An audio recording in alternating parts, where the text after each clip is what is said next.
We talk about stories that have all of us talking. And we're joined this afternoon by Susie Falk from the Falk Group Public Relations, and Jeff Wagner is back. Could priests soon be able to marry? New hints from Pope Francis' Secretary of State seem to lean toward yes. Nobody expects to see this monumental change anytime soon, but it is up for discussion. Should priests be allowed to marry? I mean, the fact that it's being discussed is huge. Well, I'm not sure how much it's actually going to be discussed. I mean, I don't think this is going to happen, certainly in any of our lifetimes. And the truth is, in North America, I think we tend to view this from a somewhat parochial perspective. I think worldwide, they don't have the issue with priest shortages that we do in North America. I just don't see this happening anytime soon. Maybe not anytime soon, but it sure has been in effect for a heck of a long time. And I do believe that there were political reasons why in the Middle Ages that priests could no longer marry and they're forced to be celibate. I mean, honestly, it was a political reason why it happened originally. And I think that now it's a political reason why they're starting to have the dialogue. It won't happen probably for the next few years. I love that the Pope is and his people are starting to talk about it, and I think it's about time that we change the rules. This is not dogma either. The Pope tomorrow could say priests should be allowed to marry, and they could, whereas there are some rules that are dogma within the Catholic Church. Here's my question. Why? I mean, do you think celibacy is a reason why young men aren't choosing the priesthood? I mean, do you think that's the factor? I do, and I actually think we should grow it and let women become priestess. I honestly don't think we should.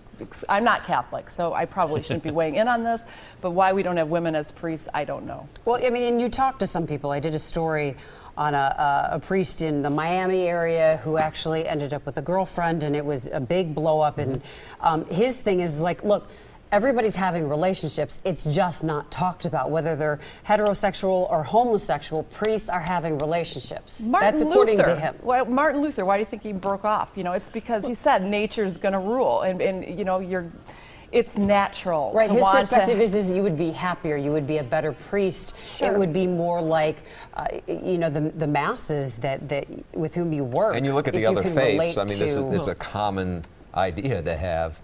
But a lot of people still don't like it. We interviewed people at Fish Fry locally, and Catholics, didn't. In America, because the early popes were sons of popes. Right. But I think it's one of the things that distinguish Catholicism from a lot of the other religions. I mean, for example, you go to an Episcopal church where you have women priests, and you also have male priests that can marry, women priests that can marry as well.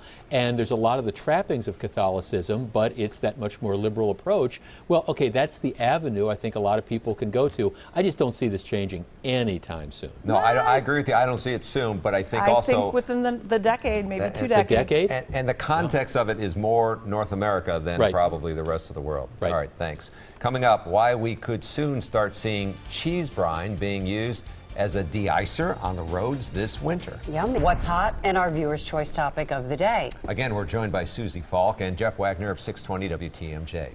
Unisex bathrooms will soon be installed in schools in the Oconomowoc School District.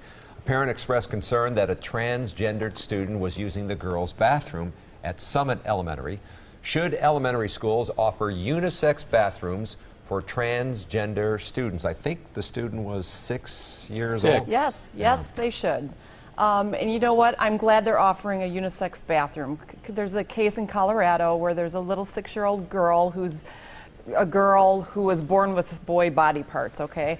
And Google transgender so you all understand what that means. But here's the problem. She identifies as a girl.